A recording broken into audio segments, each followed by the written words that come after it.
Today we ask, will it paint? Let's talk about that.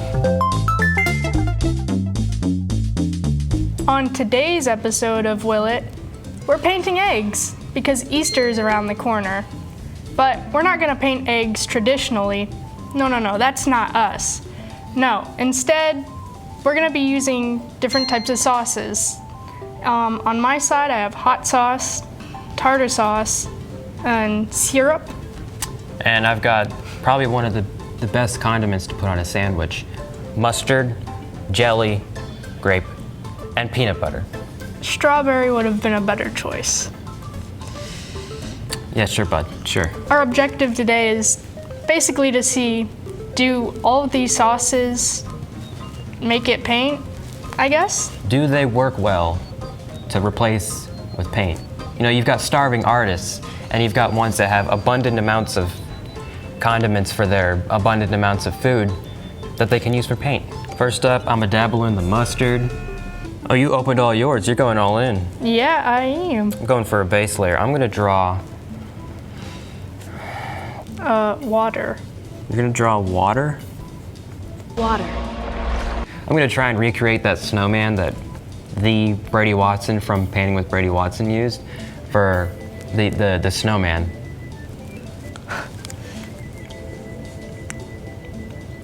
Grape? I can't tell. What do you mean you can't tell? It tastes like fermented medicine. This is oxidized jelly that's touched oxygen. I got my water here. It just needs more detailed.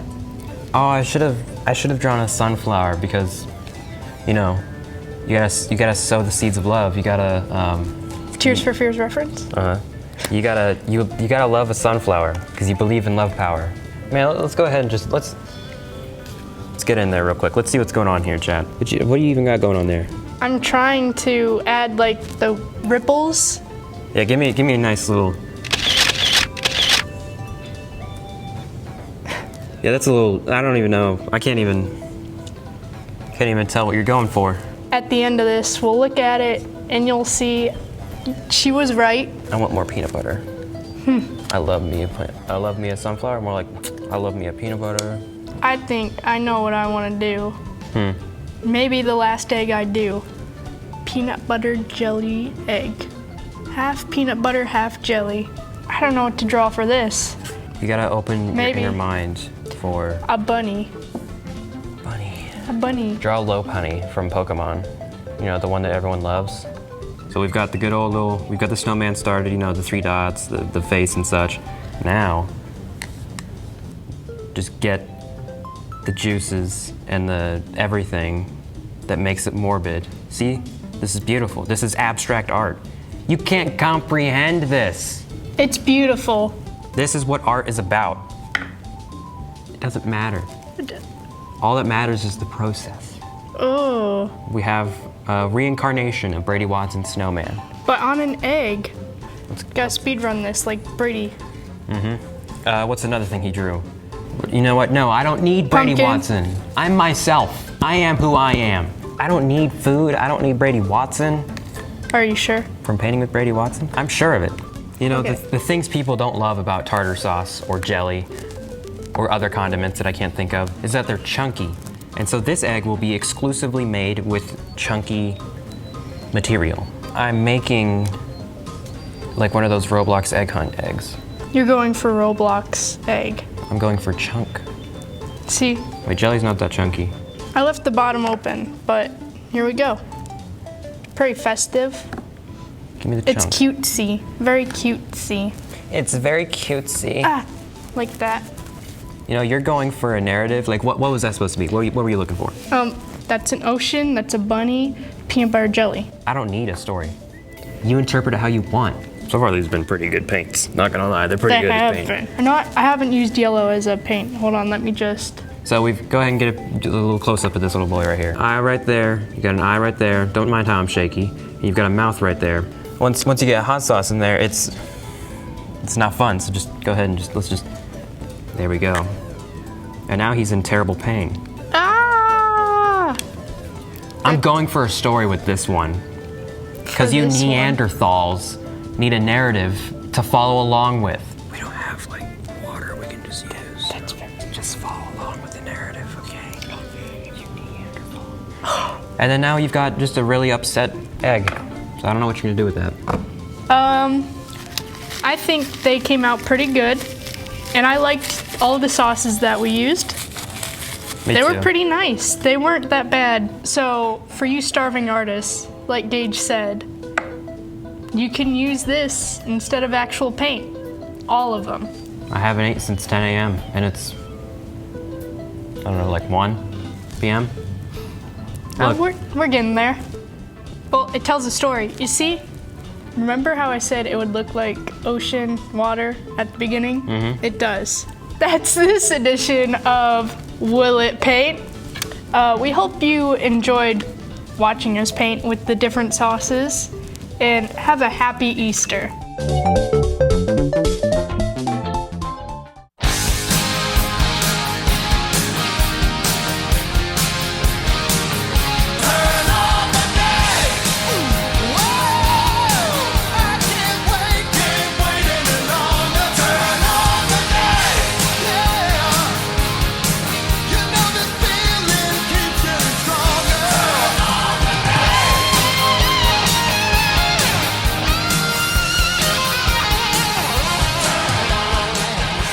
Hello, happy Easter everyone, and welcome to Massillon Tonight for Thursday, April 17th, 2025. My name is Lana Fisher, and with me is Kira Baldwin. Thank you to Kira Baldwin and Gage Barrett for tonight's opening segment, Will It? Easter Egg Edition. Tonight's show kicks off with asking the question, can you actually make video content from talking fruit? You decide as we watch this week's Fruit of the Week.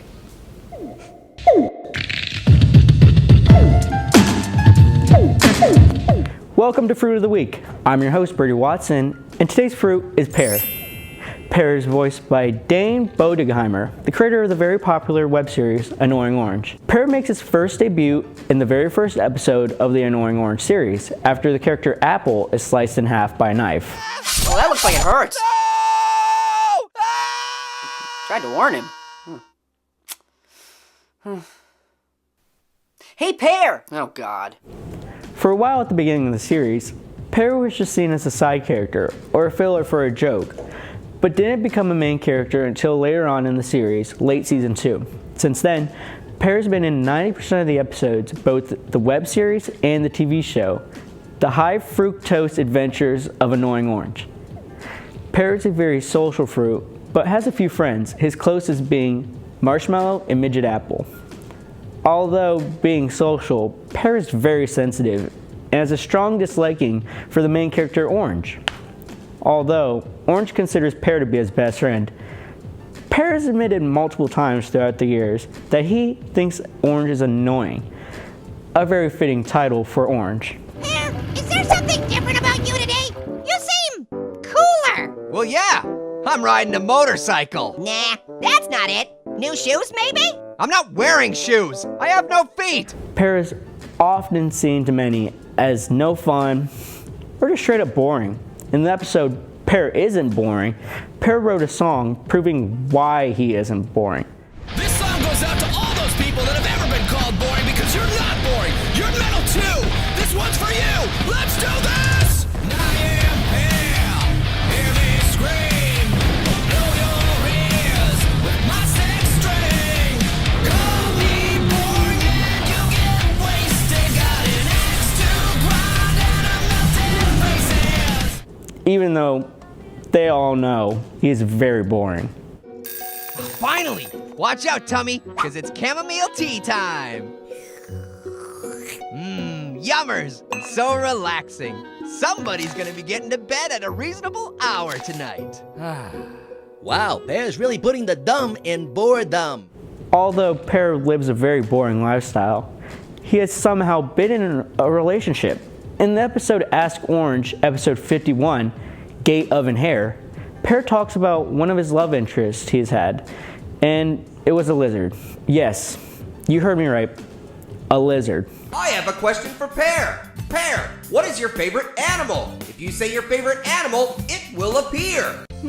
Does it count if I have a very particular animal in mind? Because back in high school, I was in love with this girl named Lizzie. She was a lizard, but she moved away to Michigan with her family and I never got to see her again.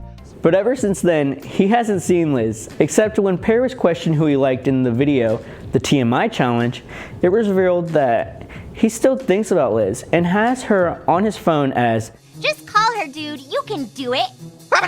Give me my phone back! This question is over! As the web series continues, I hope there's more to come from our sassy green friend, Pear. Thank you for watching. I'll be with you next time.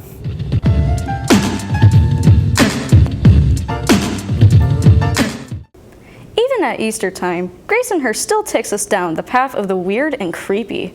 Here's tonight's Dark Universe with Grayson Hurst.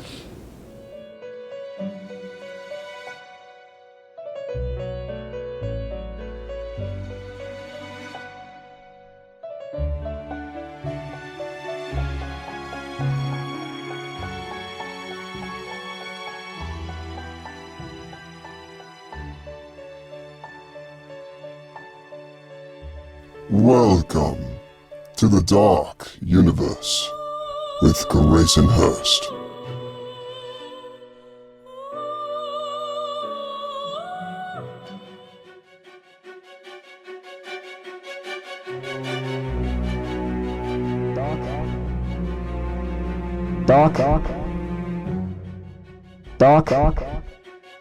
Doc, can I come in? Yes, you can come in. Thank you, Doc. I've just been having dreams recently. Well, dreams about you and some plague doctor fella. Doc?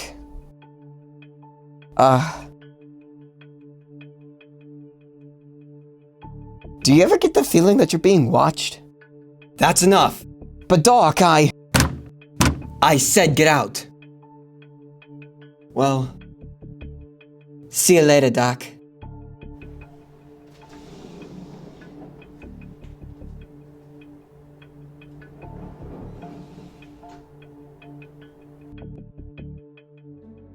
I wonder, does Mom know anything about Doc?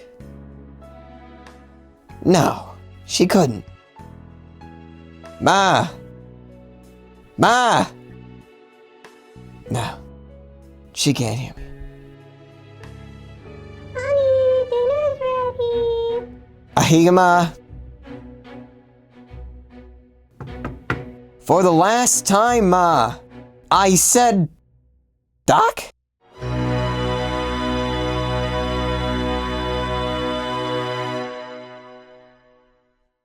Conquering one secret student at a time, Braden Jadell presents Who's That Student?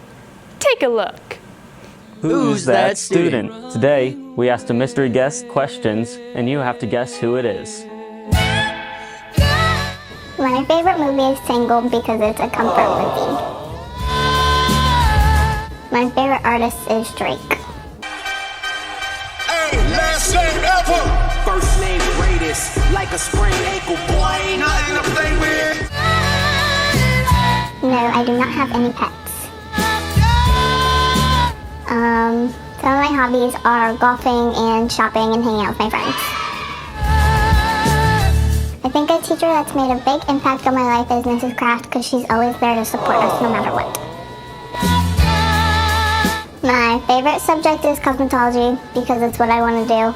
And my least favorite subject is math because I just have never liked math. If my friends had to describe me in 3 words, it'd probably be talkative, crazy, and outgoing. I have one brother whose name is Gavin. Some activities I'm involved in is pep club and golf, and I am in cosmetology. I'm a senior.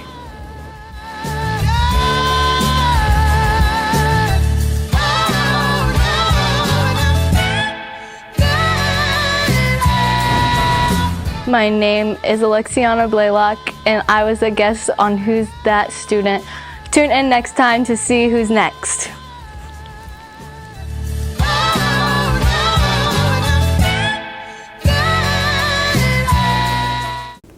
In this next segment, Basil White takes us for a ride touring the far reaches of the galaxy.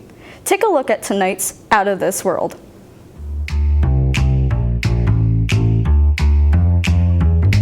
Good evening, everyone.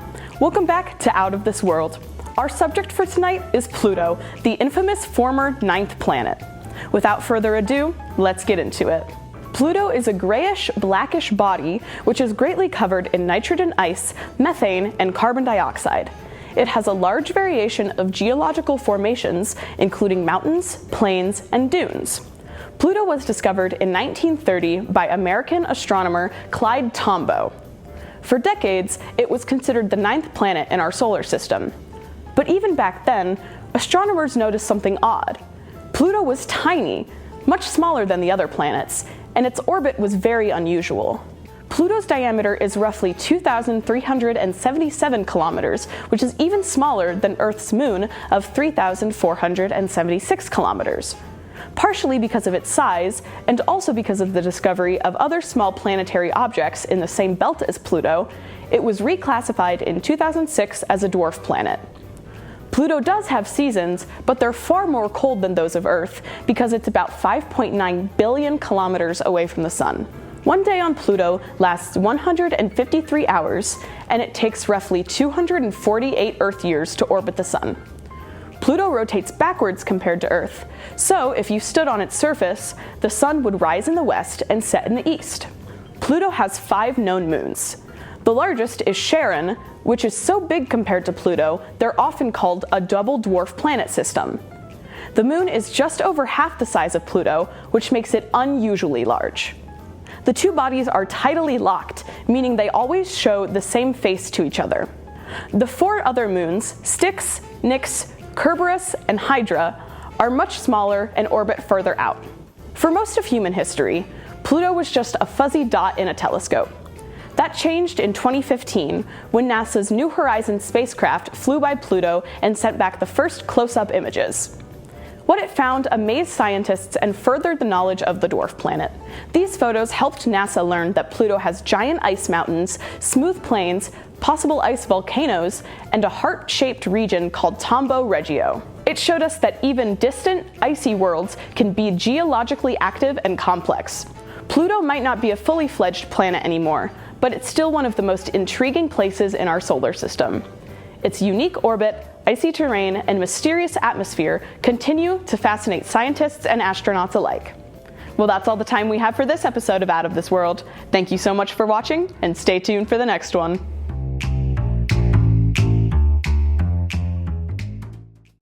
We all know what emojis are, but what if you had to guess movie titles based on a string of emojis?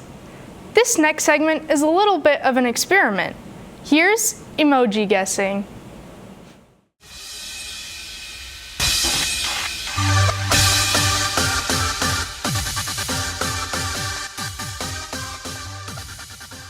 I'm Sebastian, and this is Blanca Blastores.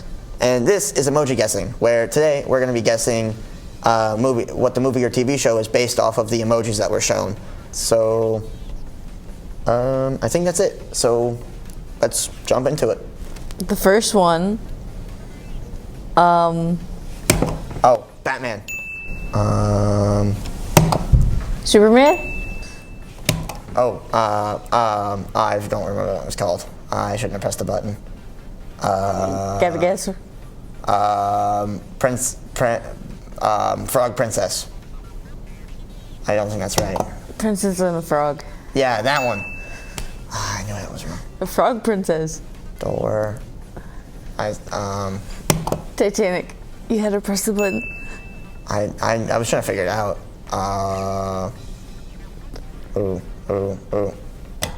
Jurassic Park. The Madagascar movie. That one.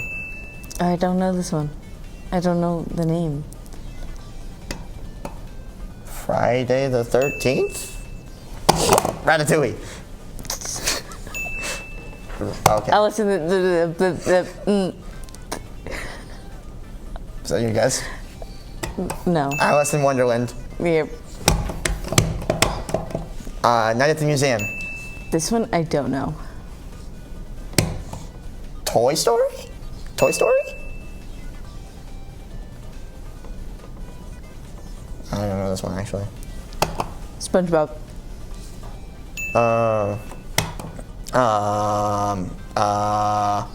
Is the movie called Ghostface? Ghostface?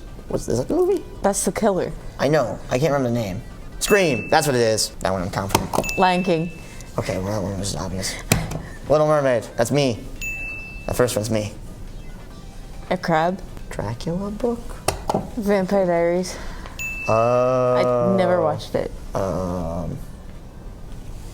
Twilight. And the winner is Sebastian for getting however many points is shown. I'm better than you. For your winning prize, here's a button with no batteries. Wow, I get to keep a button. With no batteries. Batteries not included. Batteries not included. It's like a commercial.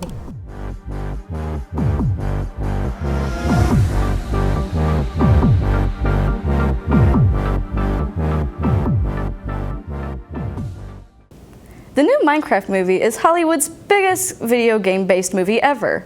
After you see the movie, you can head over to McDonald's and get the Minecraft Happy Meal. But what is actually in the Minecraft Happy Meal box? Well, I'm glad you asked.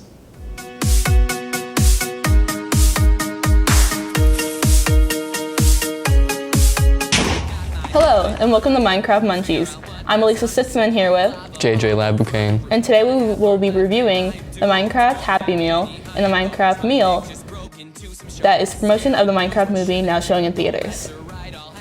What do you want to review first? Should we do the Happy Meal first or the adult meal first? Let's do the Happy Meal first. Okay. Oh well, and I'm pretty. I really do like the apples. Ooh. They have a little bee on it, guys. If you didn't notice that, there's like a little bee. Well, this one doesn't have the promotion for it. Like how the fries have a little like block on it. These don't. Yeah. These are like really small fries. But it's okay, because they're for little kids. They look like kind of, the biggest thing here is the apples. Yeah. And they gave me tangy barbecue. Oh. Here's your little toy. And here's the toy. Yeah. The one thing I am most excited about. What did we get from the toy? I don't know. Open it up. Which one are you hoping for? I don't know. I do a blind box style. The creeper. The creeper? Yeah. Hey, my turn. Oh. Okay, you open it then. No, I don't want to open it. I just want to see which one. I want the sheep.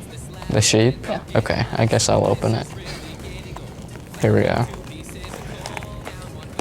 Don't worry, guys. I got this. I'm a professional, obviously. Don't worry. You can help. No? Okay. There we go. What is this? Something just That's a fell. woman. I don't know. Or is it the bee? But it is a yellow block. It is a yellow block. Minecraft movie. Yes. It's the woman. It's the woman. It's the woman. It's the woman. This was the one I wasn't excited for at all. Apple juice. Apple juice. 10 out of 10. Apple juice is so good. The fries. I mean, they're fries. They're not the best ones I've ever had, but it's still a good potato. And now on to the chicken nuggets, obviously. Yeah. There we go. Once again, not the best, but also not the worst, in my opinion. Wouldn't recommend. I wouldn't. Moving on to the adult Happy Meal. The best Happy Meal, Oh yeah. in my opinion. Open it up. Oh yeah. Oh yeah. Napkins. Fries. With the promotion on the back. Very cute. Chicken nuggets, not the promotional ones, but that's okay. Oh, they're not. Yeah. And everybody's favorite, the toy. The toy. We also got the nether sauce, which I'm excited to try. I've heard it's very spicy, but that's we both okay. want the grimace egg. Yes. That's the toy that we want. Or the hamburger. Let's see what we get. Open it up. Oh my god, we got the grimace egg! Yes! Yeah! Comes with terms and conditions. And the card. And the trader card. My boy. Oh no. Oh yeah. I love Grimace so much. So he's so cool. We got the one that we wanted. So far, the Flinton meal has been perfect, you know.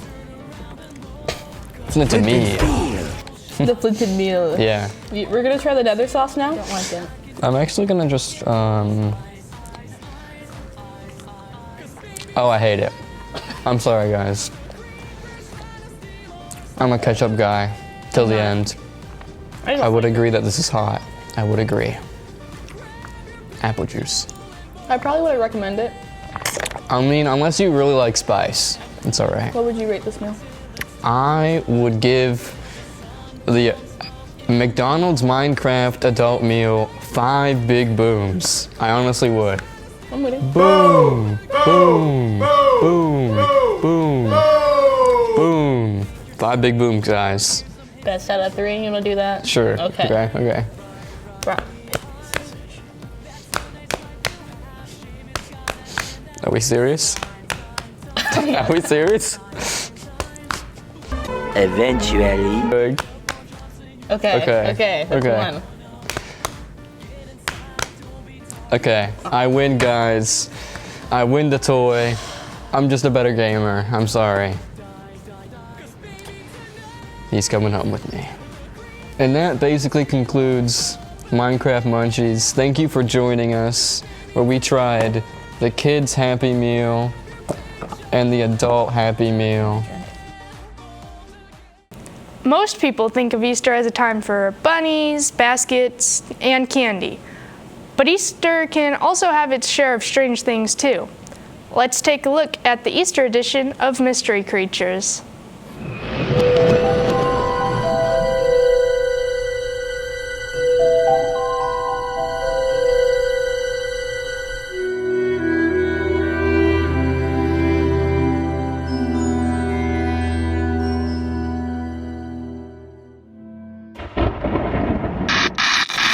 Hello, welcome to Mystery Creatures. I'm Lana Fisher, and tonight I will be talking about Binyu, Murky, and Egwin, the Uncanny Triad. Now, these 3 creatures came from a lab in Germany. They were just 5 separate creatures before. A bunny, a cat, 2 chicks, one of them younger than the other, and a crow. But then got fused together into 3 creatures connected to one body. Let's start with Binyu. He is a mixture of a rabbit and a cat. With brown and light brown fur, a pink nose, sharp fangs, and a long tail with Murky connected to it. He is a mixture of a chick and a crow. With yellow and dark gray feathers, an orange beak, and sea green eyes. On Binyu's tongue has Egwin connected to it. He is a mixture of a chick and an egg, which just fused into an egg with red eyes and a mouth. When the triad was created, they were being tested on, like how their body functions work, how they eat, how they interact with each other, and their survival instincts, which was discovered that Murky and Egwin are the only ones who can eat properly. Now, once released from the lab, the triad ran towards the forest not far from there and went out of sight. The triad wasn't found until a dad and his son went on a trip to the forest to experience strange noises amongst the forest. It was the triad, though not really good at hiding behind trees. The boy wanted to keep the strange creatures, so they decided to camp with them. As the dad and his son were in their tent, they heard noises outside. They just assumed that it was the triad, but then heard a bear growl. When the dad went out of the tent, he saw the triad, sitting next to a skeleton of a bear with what seems to be no mess at all. Like if the triad ate the bear without making a mess. Though this creature is safe to have around. The only thing is when it eats an animal, it's nothing but bones, which means you don't really have to clean up the mess. I hope you all enjoyed watching me draw the Uncanny Triad. I chose these 3 creatures for Easter since it includes a bunny, a chick, and an egg. I will see you on the next legend. Bye bye!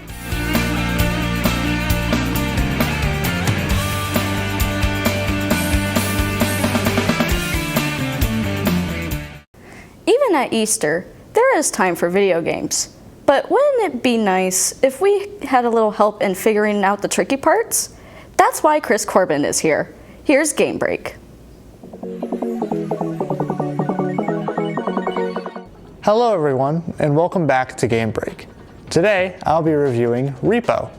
This game is similar to the game called Lethal Company, which had its big boom around a year ago now. Repo is a horror-esque game. It can be really scary when you're playing alone, but like Lethal Company, the more players you add, the less scary it gets. Anyways, let me start by talking about the gameplay of Repo. Repo's gameplay loop is pretty simple. You load into a lobby, get put into a random map, and you must walk around the map collecting loot and putting that loot into your cart or carrying it yourself to the extraction point. Each extraction point requires different amounts of money. Your items can get damaged and lose value if you're not careful while carrying them. While doing this, there will be random monsters roaming around the map trying to hinder you, so make sure to be careful and don't get caught by them. Although, if you do end up getting caught, your teammates can revive you at an extraction point once it's completed. Although, if you're alone, it's game over. After each level, there's a shop that you can put inside of. Each shop has different weapons, items, and upgrades. There is a total of 8 upgrades and weapons you can find in these shops. The shops are the main way you deal with the power creep of each level going forward, providing you with more HP, stamina, strength, sprint speed, etc. This gameplay loop is infinite. The levels just keep getting harder and harder until you eventually fall. As a little bonus, if you're playing with a group of friends, there's a silly little mini game that you all play after a loss where it's a last man standing type of thing. You have to knock everyone off using random items, and the winner gets given a tiny crown. Something I will say for anyone wanting to try this game, it is a lot of trial and error. And if you're able to, play with friends, as it makes the overall experience so much more enjoyable. But that's all I have for Repo today. I hope everyone has a good rest of your night, and I'll see you next time on Game Break.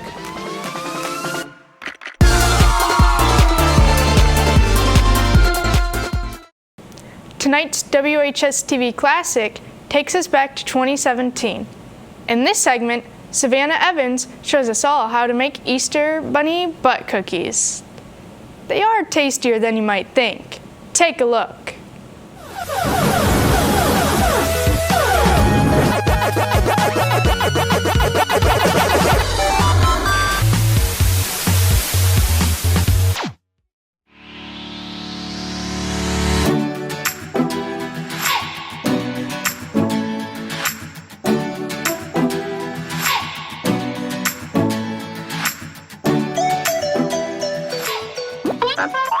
Hello folks, welcome to Cooking with Sav. As always, I'm Savannah. Let's make some good eats. And today I will be making Easter Bunny butt cookies. Supplies you'll need: cookies, white frosting, food coloring, mini marshmallows, jumbo marshmallows, candy pearls, candy hearts, spatula, and scissors.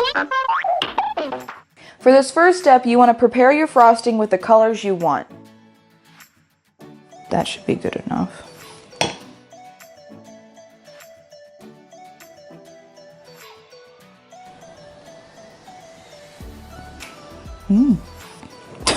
This might take a minute. I've never used pastels before with icing. Just call them Cosmo and Wanda cookies? No, they're Easter Bunny butt cookies, sorry.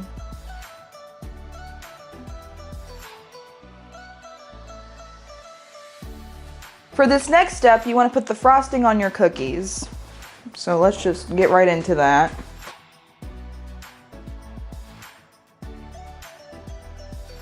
For the third step, you want to take your mini marshmallows and put it in the center of your cookies. These are low-key already kind of cute. For this next step, you want to grab your jumbo marshmallows and cut them in half for the little feet. These are all sticking together. I don't know if this will cut that well.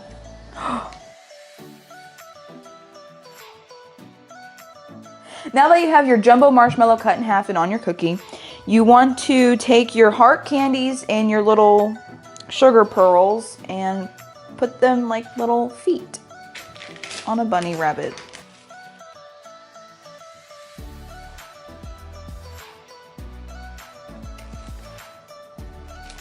These are so...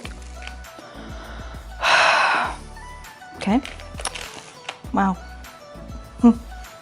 Bam. Look at that little foot. Well, that's how you make Easter Bunny butt cookies. As always, I'm Savannah, and we'll see you next time.